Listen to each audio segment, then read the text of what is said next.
Library catalogue. ঠিক আছে, library ক্যাটালগে ও কোনো নেমও হতে পারে, যেমন আমাদের অনেক নেম আছে বিভিন্ন ধরনের স্পেলিং।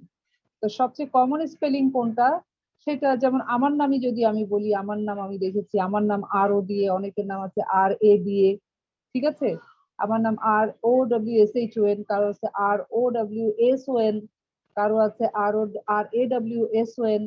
তো কোন বানানটা আসলে সবচেয়ে পপুলার এই নামের জন্য, সেটা জানার জন্য তোমাকে একটা ফাইলিং সিস্টেম ডেভেলপ করতে হবে, এবং এই নামগুলো যত জায়গায় ব্যবহৃত হয়েছে, যেভাবে ব্যবহৃত হয়েছে সেগুলোকে লিস্ট করতে হবে, এবং ফাইনালি সেখান থেকে সিলেক্ট করতে হবে যে কোনটা সবচেয়ে পপুলারলি ইউজড নেম। আন্ডারস্ট্যান্ড? এবং সেই নামটাকে ক্যাটালগিং এর ক্ষেত্রে প্র্যাকটিস করতে হবে।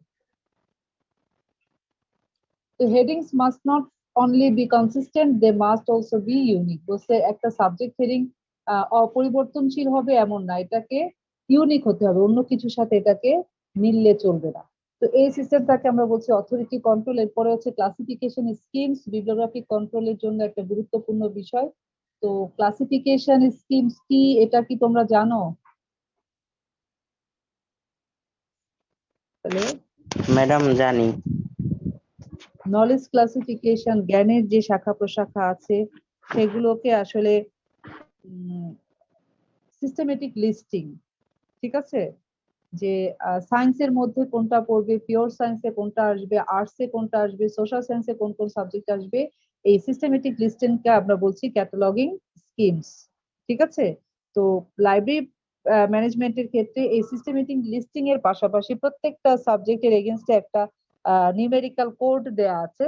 A numerical code and their subject name is altogether known as classification schemes. It is very essential for organizing materials on shelves. Okay, understand? Hello,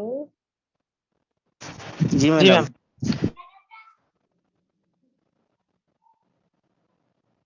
বেলটা বাঁধো।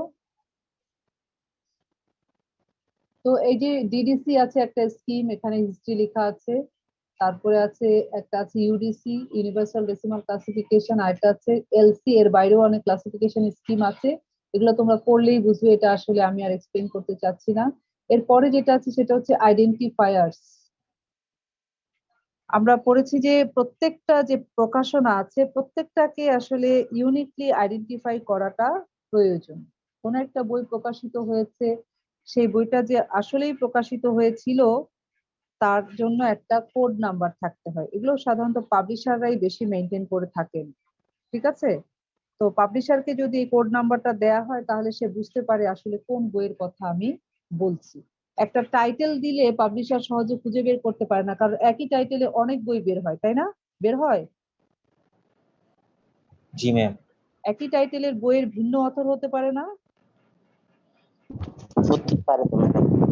একই টাইটেলের বই ভিন্ন পাবলিশার হতে পারে। সুতরাং আমি যে বইটা চাচ্ছি, আমি যে স্পেসিফিক বইটা চাচ্ছি সেটাকে যদি আইডেন্টিফাই করতে চাই তাহলে তার একটা আইডেন্টিফিকেশন, তার একটা ইউনিক আইডেন্টিফিকেশন কোড দরকার। ঠিক আছে, তো এই আইডেন্টিফিকেশনের জন্য আমরা জানি কমন আইডেন্টিফিকেশন কোড আমরা প্র্যাকটিস করে আসছি মানে দীর্ঘদিন যাবত। একটা হচ্ছে আইএসবিএন, আর একটা হচ্ছে ISSN, international standard book number, আর একটা হচ্ছে ইন্টারন্যাশনাল স্ট্যান্ডার্ড সিরিয়াল নাম্বার। প্রত্যেকটা বইয়ের একটা নাম্বার থাকে, ইউনিক নাম্বার, যেটা দিয়ে ওই বইটা ছাড়া অন্য বই ট্রেস আউট হবে না। আবার প্রত্যেকটা জার্নালের একটা করে সিরিয়াল বা একটা সিরিয়াল প্রকাশনার একটা করে নাম্বার থাকে, যেটা দিয়ে শুধু ওই জার্নালটাই বা ওই সিরিয়াল পাবলিকেশনটাই আইডেন্টিফাইড হবে। তো এরকম আসলে এগুলো ছিল যে ম্যানুয়াল বা ফিজিক্যাল বুকের জন্য খুব সুইটেবল। বাট এখন ইলেকট্রনিক বুকে বা ইলেকট্রনিক জার্নাল বা ইলেকট্রনিক অবজেক্টের ক্ষেত্রে আরো অনেক বেশি অনেক আইডেন্টিফায়ার্স ডেভেলপমেন্ট হয়েছে। তো ম্যানুয়াল বুকের সাথে আর ডিজিটাল অবজেক্ট, এই সবগুলোর জন্য যেসব আইডেন্টিফায়ার্স এখনো পর্যন্ত ডেভেলপ হয়েছে সেগুলোর একটা লিস্ট এখানে আমি দিয়েছি। একটা হচ্ছে local or system control number, সেটা ন্যাশনাল বিবলিওগ্রাফি, মানে একটা লাইব্রেরি যখন মানে বিবলিওগ্রাফিক ডেটাবেস যখন ম্যানেজ করা হয় তখন প্রত্যেকটা আসলে ইয়ের জন্য একটা local system number, control number দেয়া হয়। আসলে এটা খুব বেশি প্রয়োজনীয় কিছু না, এটা লাইব্রেরি বা ডেটাবেস যারা তৈরি করে তারা তাদের সুবিধার জন্য এরকম একটা নাম্বার প্রোভাইড করে। এরপরে আছে ন্যাশনাল বিবলিওগ্রাফি নাম্বার। ন্যাশনাল বিবলিওগ্রাফিতে যতগুলো ডকুমেন্ট ইনক্লুড হয় তার আবার একটা ইউনিক নাম্বার তারা দেওয়ার চেষ্টা করে, ঠিক আছে, যাতে করে ওই ন্যাশনাল বিবলিওগ্রাফিতে কি কি বই আছে, সেটা কোন বইটা ছিল, মানে স্পেসিফিক কোন বইটার কথা বলছি সেই বইটা ফাইন্ড আউট করা যায়। এরপরে আসছে পারসিস্টেন্ট আইডেন্টিফায়ার্স। পারসিস্টেন্ট আইডেন্টিফায়ার্স মানে হচ্ছে ডকুমেন্টকে আমি যদি দীর্ঘদিন অনলাইনে পেতে চাই, লাইফ টাইম অনেক বেশি, সেসব আসলে ডকুমেন্টের জন্য, ইলেকট্রনিক বুকের জন্য বা যে আইডেন্টিফায়ার সেগুলোকে আমরা বলছি পারসিস্টেন্ট আইডেন্টিফায়ার্স। যেমন আমরা ওয়েব এনভায়রনমেন্টে বিভিন্ন যে দেখি www. অমুক তমুক, এগুলো হচ্ছে আইডেন্টিফায়ার্স, ঠিক আছে। এই যে http/ অমুক, এটা হচ্ছে আইডেন্টিফায়ার। তো আমাদের যে আইডেন্টিফায়ার অর্থাৎ প্রিভিয়াস যে আইডেন্টিফায়ার ISBN এন্ড ISSN, এগুলো পারসিস্টেন্ট আইডেন্টিফায়ার না। এগুলোকে ওয়েব এনভায়রনমেন্টে আসলে তুমি খুঁজে পাবে না। এগুলোকে ওয়েব এনভায়রনমেন্টে খুঁজে পেতে হলে এগুলোর আগে পিছে তোমাকে কিছু কোডিং অ্যাড করতে হবে, তাহলে সেগুলো হবে পারসিস্টেন্ট আইডেন্টিফায়ার্স, ঠিক আছে। পারসিস্টেন্ট আইডেন্টিফায়ার্স হচ্ছে এমন একটা কোডিং সিস্টেম ডেভেলপ করা যে কোডিং এর মাধ্যমে অনলাইন এনভায়রনমেন্টে যত ধরনের পরিবর্তনই আসুক না কেন তুমি একটা ডকুমেন্টকে আইডেন্টিফাই করতে পারবে। যেমন DOI, ডিজিটাল অবজেক্ট আইডেন্টিফায়ার, এটার নাম শুনেছো? জি ম্যাম। হ্যালো, জি ম্যাম। এইটা কি, কেন দেয়া হয় DOI?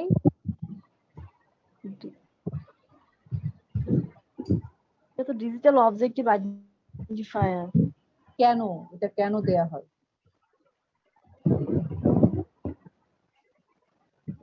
ম্যাম ডিজিটাল অবজেক্টকে চিহ্নিত করার জন্য দেওয়া হয়ে থাকে এটা। শুধু চিহ্নিত করার জন্য? কিভাবে চিহ্নিত করার জন্য? ফর এ লং টাইম একটা যে কোনো ডকুমেন্টকে যদি আমি শুধু ওই ডকুমেন্টকে যদি আমি ফাইন্ড আউট করতে চাই, তাহলে DOI উইল হেল্প মি, ঠিক আছে। আমার কাছে যদি একটা ডকুমেন্টের অন্য কোনো ইনফরমেশন না থাকে, শুধু DOI থাকে, এবং সেটা দিয়ে সার্চ করলে আমি ইউনিকলি শুধু ওই ডকুমেন্টটাই ইন্টারনেট আমাকে দেখাবে। বুঝতে পেরেছো? আমরা যখন ইনফরমেশন সার্চ করি ইন্টারনেটে, তখন কি হাজারটা লিস্ট দেখায় না? আমরা কি স্পেসিফিক কোনো লিস্ট পাই? না ম্যাম। তো এই যে হাজারটা লিস্ট দেখায়, এটা থেকে পরিত্রাণের জন্য আমাদের আসলে যেটা করতে হবে সেটা হচ্ছে আমাদের পারসিস্টেন্ট আইডেন্টিফায়ার ডেভেলপ করতে হবে। এবং পারসিস্টেন্ট আইডেন্টিফায়ার হচ্ছে ওই যে URI, uniform resource identifier, URN, uniform resource name, ঠিক আছে, যেগুলো দিয়ে আসলে ওয়েব এনভায়রনমেন্টে বা কোনো ডিজিটাল এনভায়রনমেন্টে আমরা একটা রেকর্ডকে ইউনিকলি আইডেন্টিফাই করতে পারি। তো বিভিন্ন আইডেন্টিফায়ার ডেভেলপ যেগুলো হয়েছে সেগুলো দেখো: handle, persistent URL, uniform resource name, archival resource keys, extensible resource identifier XRI, এরকম বিভিন্ন ধরনের আইডেন্টিফায়ার এখনো পর্যন্ত ডেভেলপ হয়েছে। তো এই যে URL, URI, এগুলো হচ্ছে ওয়েব আইডেন্টিফায়ার, অর্থাৎ ওয়েবে যদি কোনো ইনফরমেশন থাকে সেগুলোর আইডেন্টিফায়ার।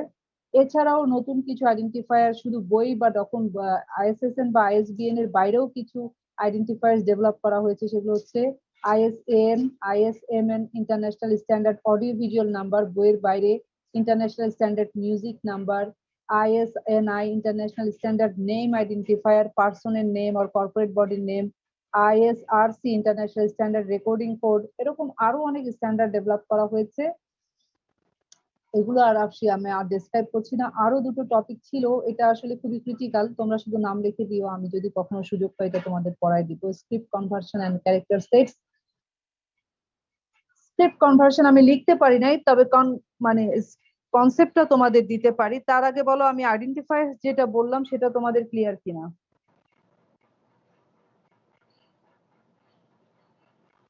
হ্যালো, আমাকে কি শোনা যাচ্ছে?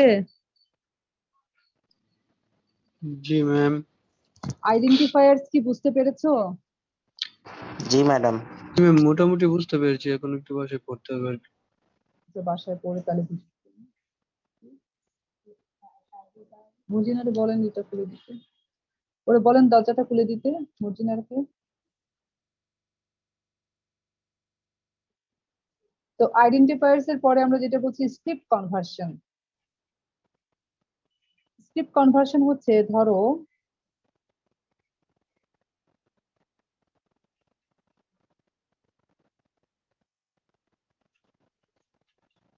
একজন ইংলিশ পিপল বা ইংরেজ সে বাংলা পড়তে পারে না, কিন্তু তুমি যদি তোমার বাংলার যে টাইটেলটা সেটাকে ট্রান্সলিটারেশন করে দাও, অর্থাৎ তোমার বাংলা ভাষাটাকে যদি তুমি ইংলিশ হরফ দিয়ে লিখে দাও, তাহলে তার পক্ষে কি সহজ হয় না পড়াটা? তখন সে সেই স্ক্রিপ্টটা পড়তে পারে না। জি জি ম্যাম। এটাকেই বলে স্ক্রিপ্ট কনভার্সন। অর্থাৎ আমরা যখন ডেটাবেস তৈরি করি বিভিন্ন লাইব্রেরিতে ডকুমেন্টের, তখন সেখানে শুধু ইংলিশ আর বাংলা বই থাকে না। ইংলিশ ইংলিশ যেসব কান্ট্রিতে ইংলিশ বুকস আছে তারা বাংলা বইয়ের রেকর্ডিং করতে গেলে সমস্যায় পড়ে। আবার আমরা যারা বাংলা ভাষাভাষী আছি আমরা ইংলিশ বইয়ের রেকর্ডিং করতে গেলে সমস্যায় পড়ি।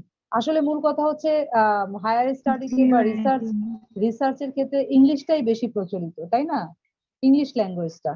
তো সে ইংলিশ ল্যাঙ্গুয়েজের পাশাপাশি আমাদের দেশে তো অনেক বেঙ্গলি ডকুমেন্টসও আছে, সেগুলোর রেকর্ডিং করতে গেলে আমাদের অনেক সমস্যা হয়। সেই বেঙ্গলি রেকর্ড ডকুমেন্ট যেগুলো আছে সেগুলোর বিবলিওগ্রাফিক্যাল ইনফরমেশন আসলে রেকর্ড করতে গেলে আমাদের কি করতে হয়, স্ক্রিপ্টটাকে কনভার্ট করতে হয়, রোমানাইজেশন করতে হয়। ঠিক আছে? অর্থাৎ একজনের নাম আব্দুল, সরেয়া বয়দয় রসুকার ল, আব্দুল, এটাকে আমাদের ইংরেজিতে লিখতে হয় ABDUL, আব্দুল। আন্ডারস্ট্যান্ড? ম্যাম ভাত বলে VAT ভাত এভাবে লেখা হয়। হ্যাঁ, ভাত এভাবে লিখতে হবে।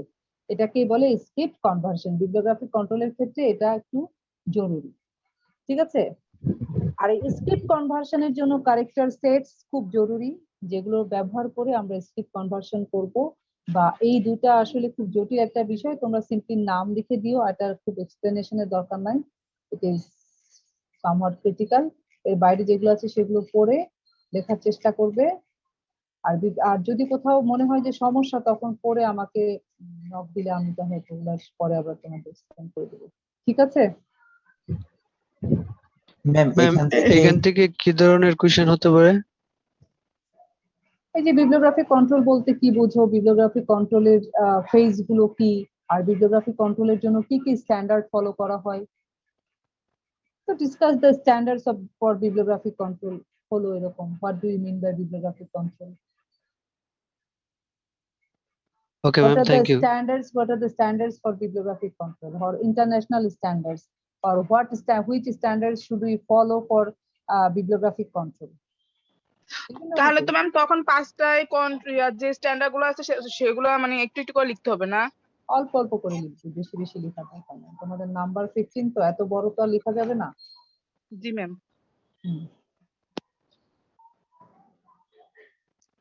ঠিক আছে, তাহলে আমি ক্লোজ করি। ম্যাডাম, তাইলে আমরা কি ওই যে ক্যারেক্টার সেট পর্যন্ত লিখতে হবে ছোট করে? নামটা লিখে দিবা, হ্যাঁ, ক্যারেক্টার সেট স্ক্রিপ্ট কনভার্সন নামটা লিখে দিবা। ঠিক আছে ম্যাডাম। ওকে, আর কোনো কোয়েশ্চেন আছে এটাতে? এখনই কোয়েশ্চেন করতে পারবা না, বিকজ ইট ইজ ক্রিটিক্যাল, তোমাদের করতে হবে। ম্যাম একটা কোশ্চেন ছিল। বলো। ওই যে বইটা দিয়েছিলেন বিবলিওগ্রাফির, ওই বইতে অনেক বিবলিওগ্রাফি এক্সাম্পল দেওয়া আছে, তো এক্সাম্পল লিখতে কি ওই যে ওরকম ডেট তারিখ সব সহ লিখতে হবে? হ্যাঁ, এটাই তো রুল, এটাই তো ক্যাটালগিং রুল। তুমি প্রথমে টাইটেল লিখবা, টাইটেল লিখা মানে অথরের নাম লিখবা, পরে টাইটেল লিখবা, টাইটেলের পরে তুমি কি বলে যে পাবলিশারের নেম লিখবা, তারপরে হচ্ছে প্লেস লিখবা, তারপরে কমা দিয়ে তুমি ডেট লিখবা। এটাই হচ্ছে ক্যাটালগিং রুল। আরেকটা ম্যাম, অ্যানোটেড বিবলিওগ্রাফি তো can be an example of bibliography. Annotated bibliography হচ্ছে তুমি ওই যে অ্যানালিটিক্যাল বিবলিওগ্রাফি, হিস্ট্রিক্যাল বিবলিওগ্রাফি যেগুলো হয়, সেখানে বিবলিওগ্রাফিক ইনফরমেশনের সাথে একটা সামারি দেয়া থাকে প্রত্যেকটা ডকুমেন্টের। হ্যাঁ, সেটাকে আমরা বলি অ্যানোটেটেড বিবলিওগ্রাফি। তো এটাকে কি আমরা এক্সাম্পল হিসেবে নিতে পারবো বিবলিওগ্রাফির এক্সাম্পল দিতে চাইলে? অ্যানোটেটেড বিবলিওগ্রাফি, হ্যাঁ, তুমি অ্যানোটেটেড বিবলিওগ্রাফি কোথায় দিবে, কোনটা অ্যানোটেশন সহ, সেটা অ্যানালিটিক্যাল বিবলিওগ্রাফি, হিস্ট্রিক্যাল বিবলিওগ্রাফিতে হতে পারে। নো ম্যাম, ধরেন আমি বিবলিওগ্রাফির এক্সাম্পল দিব, তখন কি আমি অ্যানোটেটেড বিবলিওগ্রাফিটা লিখতে কোন পারবো? বিবলিওগ্রাফির এক্সাম্পল দিবে? বিবলিওগ্রাফির টাইপস এর কথা বলছো? নো ম্যাম, ডেফিনেশন দিয়ে তারপর এক্সাম্পলের কথা, যেমন বিবলিওগ্রাফি প্যারিসিনা একটা এক্সাম্পল, ঠিক তেমন অ্যানোটেটেড বিবলিওগ্রাফি কি কোনো বিবলিওগ্রাফির নেম? অ্যানালিটিক্যাল বিবলিওগ্রাফি হতে পারে একটা অ্যানোটেটেড বিবলিওগ্রাফি, হিস্ট্রিক্যাল বিবলিওগ্রাফি হতে পারে একটা অ্যানোটেটেড বিবলিওগ্রাফি। এটা তো বিবলিওগ্রাফির একটা স্ট্যাটাস। ও এটা তো আচ্ছা কোনো বিবলিওগ্রাফির নাম না। আচ্ছা অ্যানোটেটেড মানে হচ্ছে বিবলিওগ্রাফি উইথ অ্যান অ্যানোটেশন, মানে শর্ট সামারি। ওই বিবলিওগ্রাফিতে প্রত্যেকটা ডকুমেন্টের বিবলিওগ্রাফিক ইনফরমেশন, অর্থাৎ অথর, টাইটেল, প্লেস, পাবলিশার, এইসব কমন ইনফরমেশনের পাশে সাথে একটা শর্ট ডেসক্রিপশন দেয়া থাকবে, সামারি, অ্যানোটেশন। তখন ওইটাকে বলা হবে অ্যানোটেটেড বিবলিওগ্রাফি। ওইটা হচ্ছে একটা বিবলিওগ্রাফির কি বলবো, যে স্ট্যাটাস, যে হ্যাঁ বিবলিওগ্রাফিটা কোন ধরনের, যেটা একটা অ্যানোটেটেড বিবলিওগ্রাফি। বাট বিবলিওগ্রাফির টাইপসে যে তুমি তো এক্সাম্পল দিতে পারবে। ওকে বুঝতে ম্যাম। পেরেছো? আচ্ছা, আর কোনো কোয়েশ্চেন আছে? আমি একটু দ্রুত লিভ নিতে চাচ্ছি, কারণ আমার বাচ্চার এখন একটা ক্লাস আছে, তাকে প্রেজেন্টেশন দিতে হবে। তোমাদের যদি কোনো কোশ্চেন না থাকে আমি তাহলে শেষ করব। তোমাদের 25% of you missed class presentation. যাদের ইনফরমেশন আমি পেয়েছি যে বাবা মা অসুস্থ বা নিজে অসুস্থ বা রিলেটিভ অসুস্থ, তাদেরকে আমি কনসিডার করব, কিন্তু বাকি যারা আমাকে কানেক্ট করো না, আমি জানি না তাদের কি হবে। ম্যাম 57 তো ম্যাম ওর ফোনটা চুরি হয়ে গেছে, অ্যাটেন্ড করতে পারতেছি না। 57? জি ম্যাম, ফোনটা 2 দিন আগে চুরি হয়েছে, ও জানালো বললো আমাকে যে একটা পেন দাও তো রাফসান। ম্যাম আজকে প্রেজেন্ট নেবেন না? ম্যাম প্রেজেন্ট নেবেন না? আজকে আর প্রেজেন্ট দিব না। প্রেজেন্ট দিতে ম্যাডাম গেলে অনেক সময় লাগবে, বিকজ আমার বলছি যে আমার বাচ্চার একটা প্রেজেন্টেশন আছে, মানে ও একদম রেডি না, আমাকে পুরো রেডি করতে হবে। ম্যাডাম হ্যাঁ বলো। ম্যাডাম 4653 ও হ্যাঁ 5 কি হয়েছে? ও আজকে ক্লাসটায় জয়েন দিতে পারে নাই, তবে গতদিন ভাইবা দিয়ে দিছে। আজকে ওর আম্মু অনেক অসুস্থ, তাই জয়েন করতে পারে নাই। আর গতদিন ভাইবা যে দিয়েছে। ভাইবা দিয়েছে তার কথা তো আমি বলছি না, যে ভাইবা দেয় নাই আমি তার কথা বলছি। 53, হ্যাঁ 53 ভাইবা হয়েছে, অসুবিধা ম্যাম নাই। আপনি বলো। যে মানে অ্যাসাইনমেন্ট ম্যাম টাইপস অফ 4622 কি ভাইবা হয়েছে? তো যদি যে দেখতেন কাইন্ডলি। 4622 সে কি জানে না তার ভাইবা হয়েছে কিনা? হ্যাঁ 4622 আবু বকর, সে কি জানে না যে তার ভাইবা হয়েছে কিনা? হয়েছে, ম্যাম ভাইবা হয়েছে। আমি মাঝখানে Four- একটা ক্লাস করতে পারিনি ম্যাম। ম্যাম মাঝখানে আমার মামা অসুস্থ ছিল, তো আমি ওনাকে নিয়ে হসপিটালে গেছিলাম, তো একটা ক্লাস করতে পারিনি। ও বাবা, তোমরা এত সোশ্যাল সার্ভিস করো, আমি তো কাউকে নিয়ে হসপিটালে যেতে পারলাম না আজকে। আমার এত সাহসী। ম্যাম আমার ঠিক আছে, আমার মামা অসুস্থ ছিল। ম্যাডাম বুঝতে আমি নিজে পেরেছি। অসুস্থ, বাট আমি ক্লাস করতেছি এখন। মামা অসুস্থ ছিল, তো ওনাকে নিয়ে হসপিটালে গেছিলাম, আচ্ছা ঠিক সেই আছে, কারণে তোমার সে করা হয়েছে যায়। হয়েছে তোমার ইয়ে হয়েছে ম্যাম 22। 57টা একটু ওকে ম্যাম, কনসিডার থ্যাংক করতে ইউ। বলছি। আমি এখন এত চেক করতে পারবো না, সরি। আমি তোমাদেরকে আমি যখন এইটা ইয়ে করব, রেকর্ড কম্পাইল করে তোমাদেরকে শেয়ার করে দিব। হ্যাঁ আমার এটা তাদের হয়েছে, কোশ্চেন ছিল ম্যাম। হ্যাঁ হ্যাঁ, আচ্ছা আমি নিচ্ছি কোশ্চেন। যাদের হয়েছে হয়নি ওটা তোমরা ওই লিস্ট দেখে বুঝে যাবো, ওটা আমি সিআর কে দিয়ে দিব, তোমাদেরকে শেয়ার করবে, ঠিক আছে? হ্যাঁ, কার কোশ্চেন বলো। হ্যালো,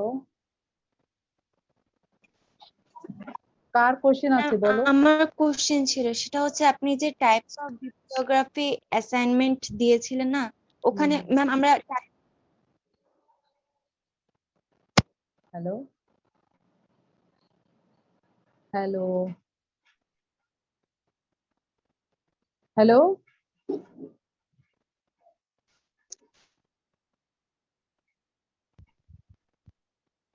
এখন কি সায়েন্স,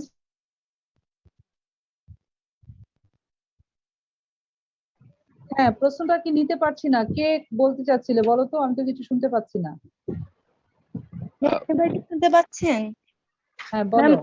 অ্যাসাইনমেন্ট দিয়েছিলেন না টাইপস অফ বিবলিওগ্রাফি, তো ওখানে হ্যাঁ শুধুমাত্র টাইপস লেখার পর সংজ্ঞা লিখলে হবে না? কারণ এক্সাম্পল যখন আমরা খুঁজছি, যেরকম হিস্টোরিক্যাল বিবলিওগ্রাফি এক্সাম্পল তখন পাচ্ছি না ম্যাম।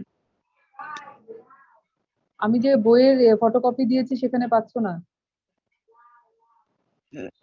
জি ম্যাম, সেটা আছে কিন্তু মানে খুব মানে কিছুর আছে কিছুর নাই, যেটার মানে আছে সব সেটা দিবা, যেটার আছে সেটা দিবা, যেটা নাই সেটা নাই। Okay ma'am. মেজরিটি থাকার কথা, মেজরিটি থাকার কথা। ম্যাম অ্যানালাইটিক্যাল একটা পাই নাই। জিইউআরডি অ্যানালি, যেটা পেয়েছো সেটাই দিবে, যেটা পাও নাই সেটা দেওয়ার দরকার নেই। ওকে, জি ম্যাম। ওকে মিস। আর কোনো কোশ্চেন?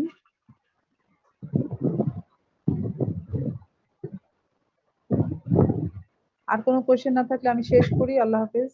হ্যাঁ, আসসালামু আলাইকুম ম্যাডাম। ওয়ালাইকুম আসসালাম। আজকে আসসালামু তোমাদের আলাইকুম ম্যাম। ডেডলাইন, তোমরা সবাই অ্যাসাইনমেন্ট দিয়ে দিবে, তাহলে আমি অ্যাসাইনমেন্টটা দেখে তোমাদের পুরো নাম্বার, অর্থাৎ তোমাদের মিড টার্ম এবং প্রেজেন্টেশনের নাম্বারটা আমি দিয়ে দিতে পারবো, ঠিক আছে?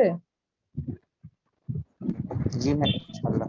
জি ঠিক ম্যাম, আছে, আপনি তো তাহলে ক্লাস আল্লাহ, নিচ্ছেন না, এটা তো আমাদের না লাস্ট ক্লাস। হ্যাঁ, এটা লাস্ট ক্লাস, এটা জি লাস্ট ম্যাম। ক্লাস। আর ম্যাম ওকে, আরেকটা কথা ম্যাম, বলো। জি ম্যাম, আমাদের 29 তারিখে কি শিওর পরীক্ষা হবে? হ্যাঁ, তোমাদের তো আসলে হলে যাওয়ার কোনো সুযোগ নাই, সেহেতু তোমাদের তো পরীক্ষা হবে। তোমাদের ফর্ম ফিল আপের ডেট দিয়ে দিয়েছে না? ম্যাম আমরা আমাদের পেইন স্লিপটা মেইল করে দিয়েছি, এখন পর্যন্ত কোনো আপডেট জানায়নি জানাই ফর্ম ফিল দিবে, আপের জন্য। জানাই দিবে, জানাই দিবে। জি ম্যাম, থ্যাংক ইউ।